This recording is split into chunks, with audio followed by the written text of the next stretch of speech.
Well, it must be. Oh, I forgot to go into airplane mode again. Oh well, we're gonna hope for the best. Hey Perho, thanks for being here. And here they all just come. Hey Nori, good to see you. Sharon, Finding De Niro, an old favorite. Jay Tripolina, awesome. Hey, thanks you guys. A bit here. They keep on coming in. Sweary Fairy. All right, Sweary Fairy. Here is Sherry. Nori. Yep, he's a favorite. Just because he was one of the originals. So, don't you all have a special place in your heart for that first group of people who were on your Periscopes when you first started? Like, aren't they sort of like celebrities sort of in your mind? Like, oh yeah, so-and-so. And you don't know them. Like a lot of these people, I don't know, they could be not really nice people. But they show up, and that's what, Oh, this is your first time on Periscope. Well, welcome to Periscope. I'm very happy to have you here on mine. Yes, Sandal was here. Good morning. Hold on. I'm trying to remember names, but obviously I'm not good. Hi, Letty. Good morning. Thank you for the greetings. Rah Rah Queen, you are a piece of work, Rah Rah Queen. Love you. So, yeah, Web Evie is here too. So we have 27 of us all gathered together around this little tiny table, and it's nice to have you here. This is the LOA Scope. And I do these every Monday, Wednesday, and Friday at 10 a.m. Pacific time. And we talk about a topic related to the law of attraction and successfully implementing it. Hello, Jay. Thanks for... hey, Courtney Harvey's here. Wow. Are you kidding me with this?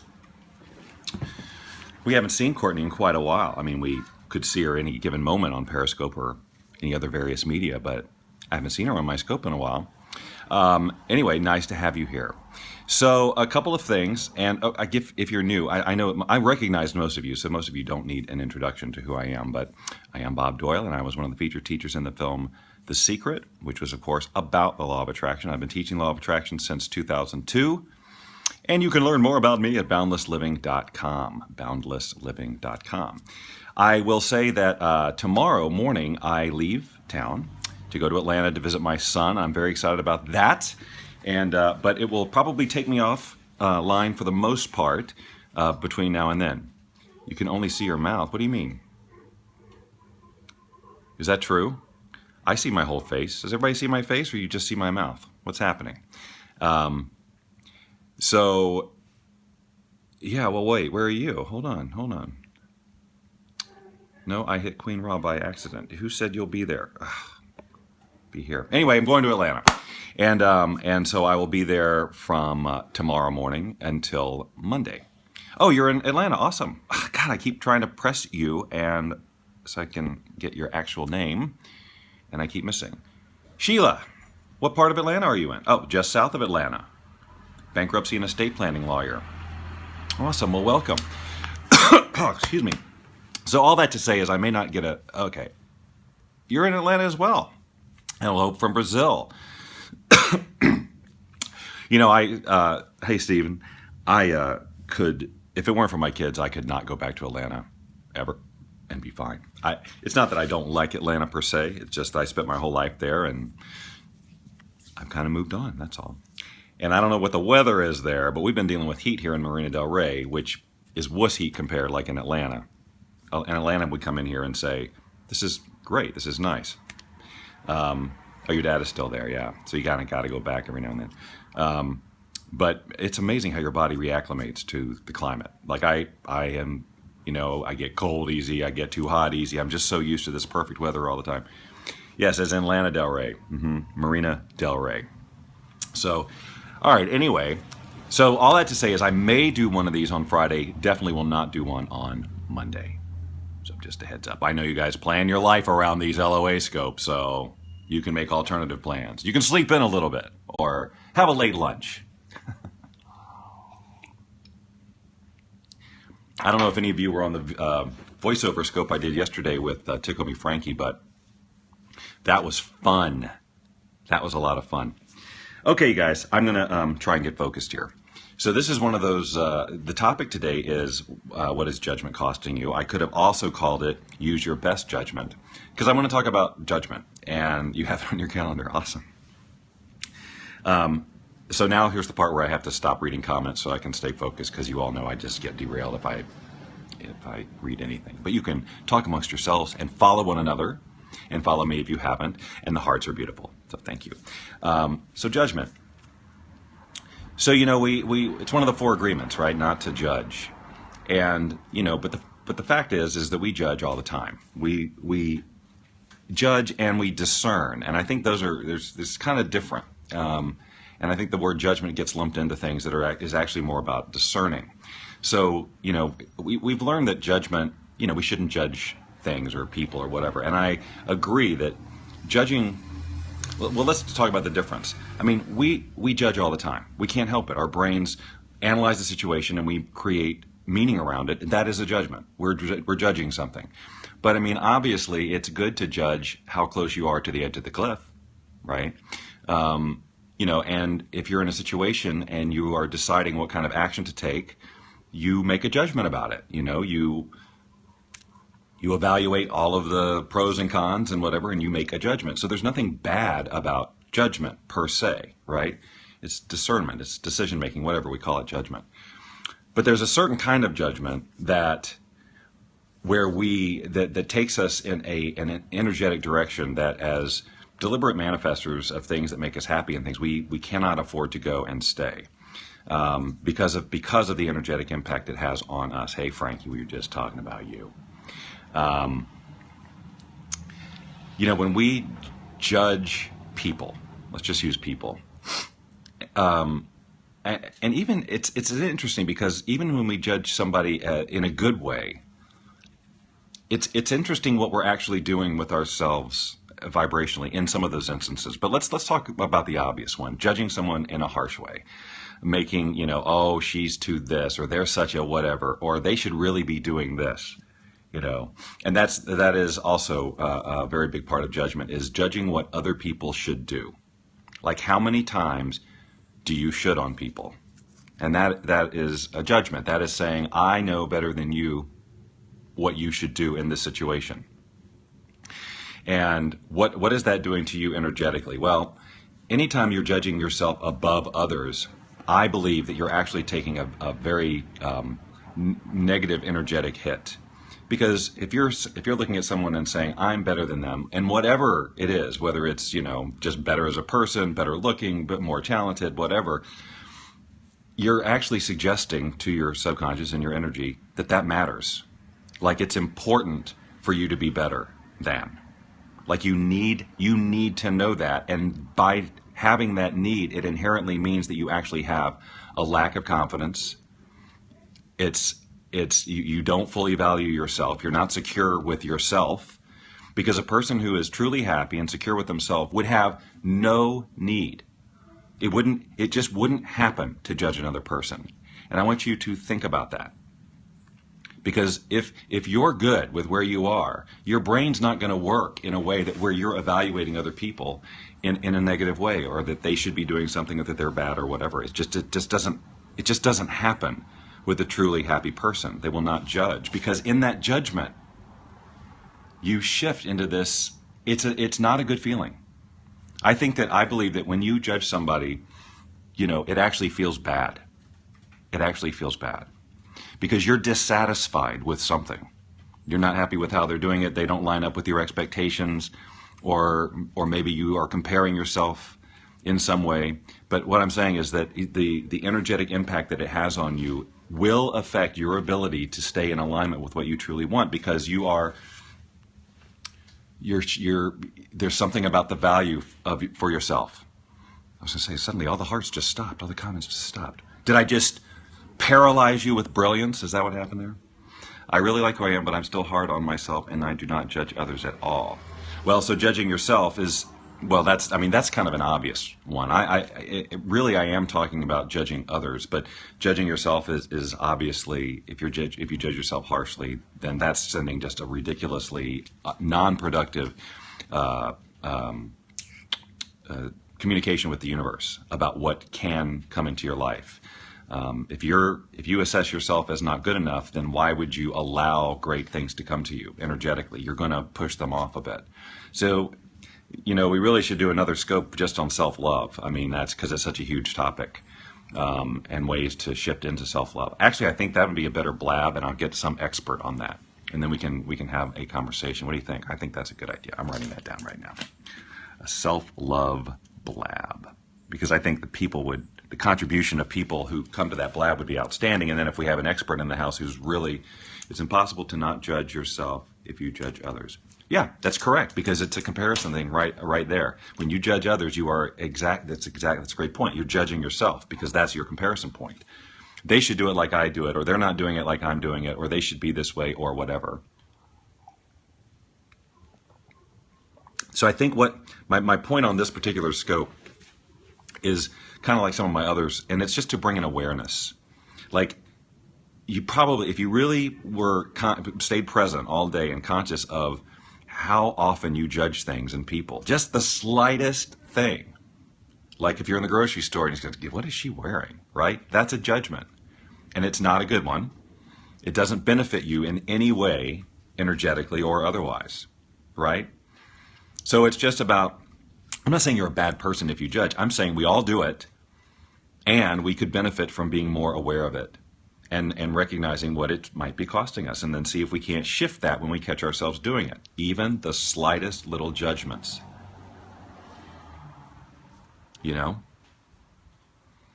Like I just can't. I was walking Cody, I think, and I don't even know what prompted this, but this was this morning when I decided I wanted to talk about this, and I just noticed myself making a judgment about something, and I honestly don't even remember what it was. I don't think it was a person, but it was something, and I thought, but this judgment isn't serving me. It benefits me in no way. It's not moving me in any sort of direction that I want to go.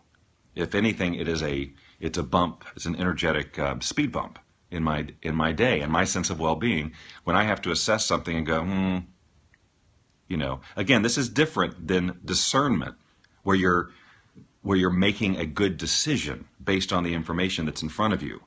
But often when we judge people, we're judging on external stuff, and we don't really have any idea what's going on inside of a person. Like, do you know that the people that we judge because of what they wear, do you know that there's like a reason that they wear that?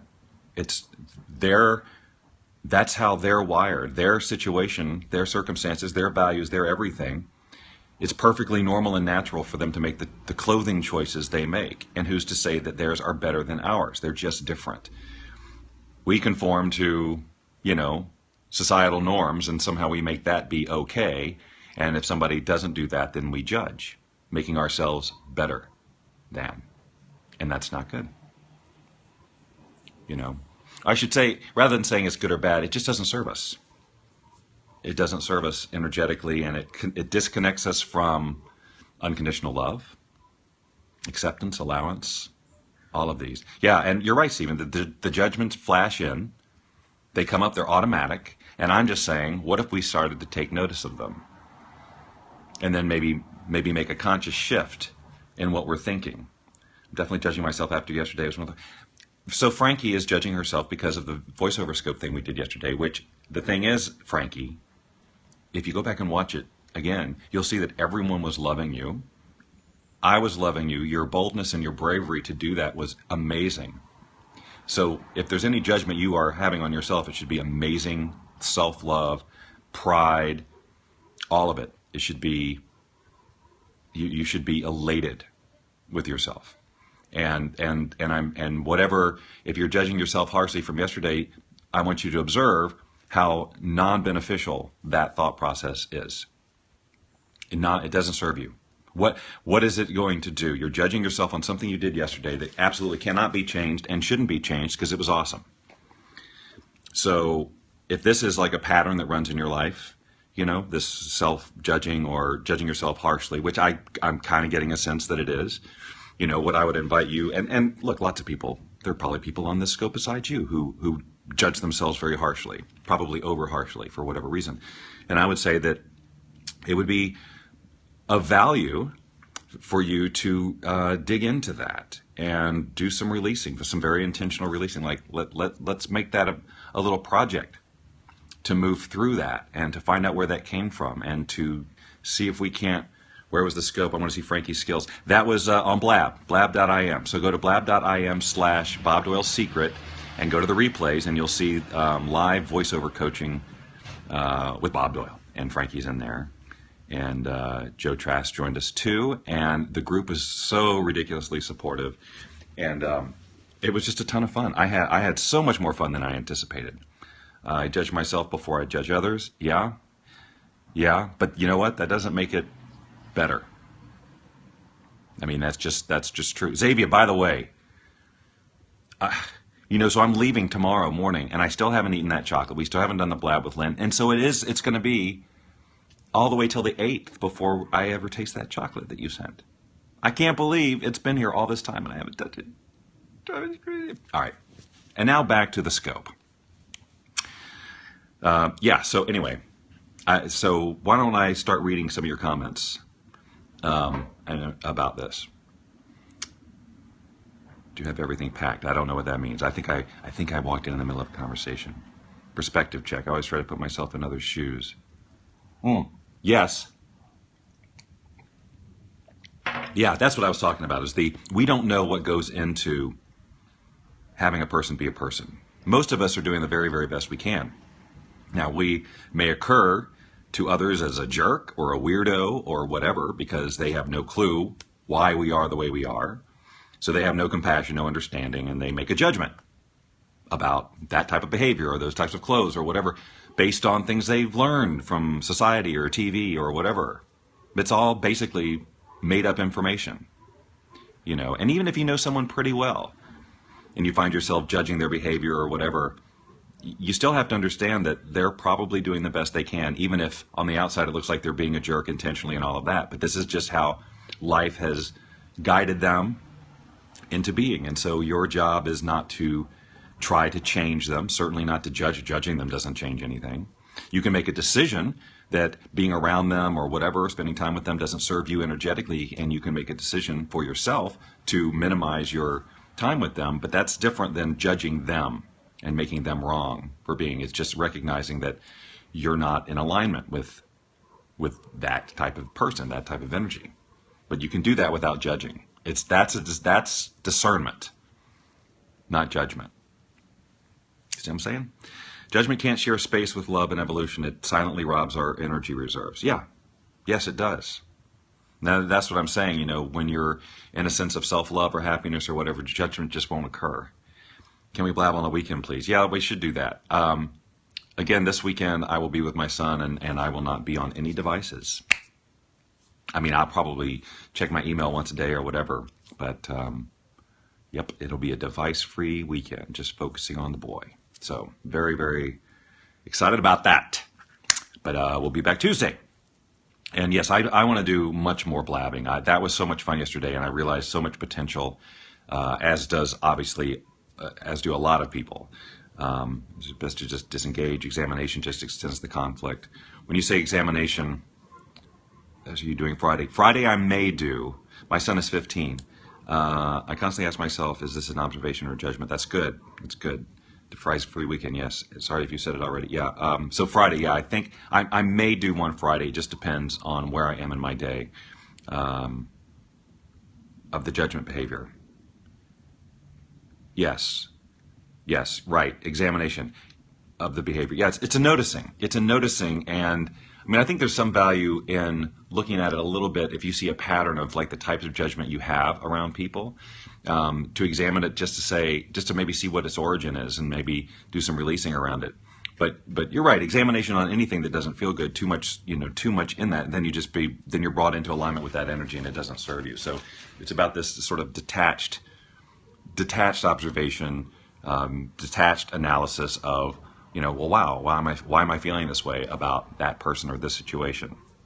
So, but I kind of think that if we all take on this idea of noticing and acknowledging it to ourselves, that we are in a judgmental state of mind, even the most minor ones, I think we would be amazed at just how often that happens. And we might actually find it funny, just how much we judge people and things like that in situations and decide how things should be.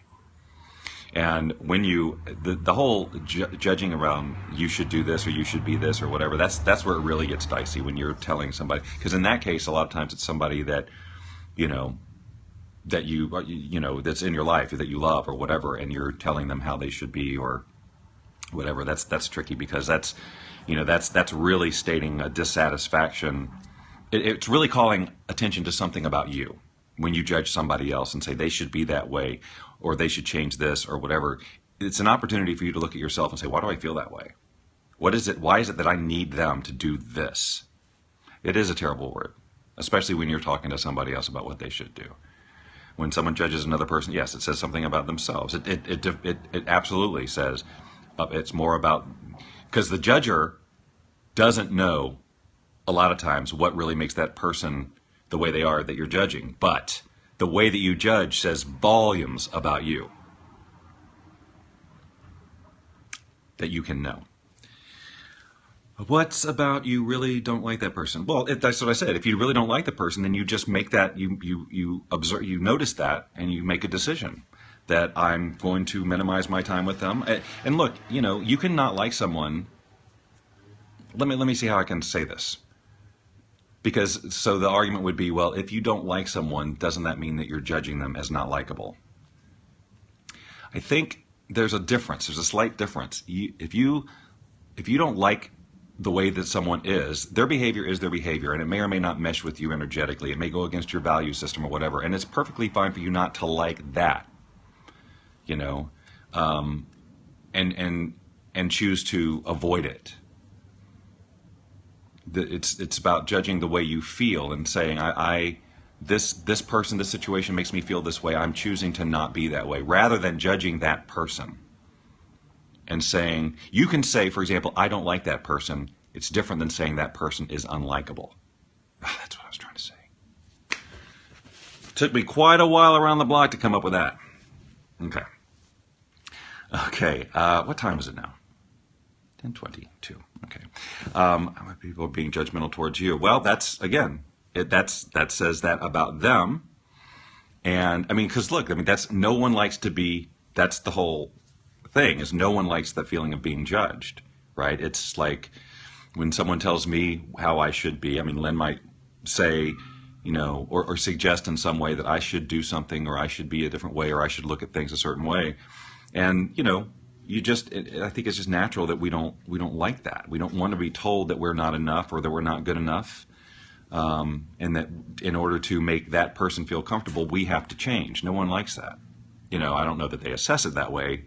What shows up is, I don't want to, stop telling me what to do, right? But I think there's a lot going on underneath the surface. So again, when you get judged, if it triggers something in you, it is an invitation for you to look at why are you feeling triggered by the judgment. Because if it's a judgment that has no basis in fact whatsoever, and you know this and you're confident in that, and this person's just off in some fantasy world, it's less likely to bother you, and give you that sort of hit. But if they judge you and there's this little bit of truth in there, or something that resonates with you, or like, I really don't like that about myself either, then you really don't like it, right? It's more like, I know I don't want to be this way, okay?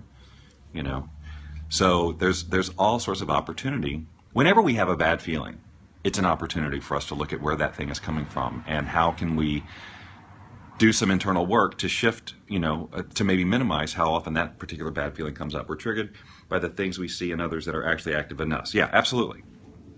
Absolutely. That's the thing. I think when, if we make a judgment, and especially if it's you really should do this, it is total activation in you. Something you're doing has triggered something in that person that has basically nothing to do with you. You've just done a behavior, or you said something that has opened up whatever, and they just don't like it. It brings back too much stuff. And in their mind, it's almost like in order for them to survive, this situation must change, and you need to do it right now. It goes really, really deep. So anyway, so that's it. I guess I'm just, isn't it the same for positive judgments? Things we admire are actually latent in us. I would say that. I would say that if we judge something as great, then yes, we're in alignment with it. It obviously resonates with us in some way. If we like something, there is alignment, there is resonance. And so when we're judging something, it activates something that feels good in us. So, yeah. I think that there's also positive. There's a form of judgment that seems like positive that probably isn't really that positive. But I don't have the words yet to to describe that one. So we'll just keep going with this one on the negative, for that's an easy one. And then if I come up with it later, I'll do another one. See the good in everything, even if someone is being judgmental. Yeah. Turning a negative thought into a positive one. I don't know your name before. Piccolina. Who are you? Erica. Designer, wife, cook, artist, travel, lover, music lover, art lover, lover of life. A lot of love going on with Erica, ladies and gentlemen. Okay, so I guess I'm going to wrap it up here, but I guess that's just another invitation for you to be observant. So much of this work is about observance in your own behavior and being willing to be totally honest with yourself and be willing to let go of the things that aren't serving you, that aren't moving you towards what it is that you want. That's a lot of the work, is being able to, you want this, and you've got this incredible vision for your life, whatever that is, and yet at the same time your ego is still clinging to familiarity over here. But the fact of the matter is you can't have that and hang on to all of this. They can't coexist if you look at it logically, and then you wonder, why is this not happening yet? It's because you're still kind of clinging to this over here. So you need to identify what's over here that's keeping you where you are and where you don't want to be, in the name of feeling comfortable. What does it mean when you judge yourself? I think maybe I know, but I'm sure. Thank you. Thank you, thank you, thank you, thank you, thank you, thank you, thank you, thank you, thank you. I appreciate all of you, and I appreciate your attendance on this stuff. And I'm going to miss it on Friday and Monday. Maybe I'll do it Friday, I said, but I'm kind of thinking I'm going to be actively involved in Atlanta activities on Friday at that time, because that'll be, what's that, 1 o'clock Eastern, 10, 11, 12, no, 10, 11, 12, 1. Yeah, so I probably not going to happen on Friday. So we can all just watch a replay of one of your favorite LOA scopes for the past. Thank you, Sandra. You rock too. All right, everyone, enjoy your day. I was about to say Friday because it feels like it, because I'm going out of town, so it feels like that. I am going to go back in there. I've got so much voice work to do. It is freaking crazy. I've had to go into vacation mode on Fiverr, so no more other jobs will come in, because I got to wrap them all up, because I can't do anything while I'm gone. I mean, sometimes I do. I used to travel with my little portable studio and do voiceover on the road, but not this time. I'm going to spend all my time with the son, and I'm not going to do anything, which is weird, because I'm on such a freaking roll right now. But so I've got like a full day of voice to do. So I got to go and do that. Got to go live that passion, and then pack. Haven't packed. Do a little cleaning. I got to get up at 3:30 in the morning to go get my plane. Oi. And have some sleepy Uber driver take me to the airport. All right, now I'm rambling, so I'm going to let you all go. Have a wonderful, wonderful day. Be good to each other, follow each other, support each other, and I will see you the next time I do an LOA scope, or just get the urge to turn on Periscope.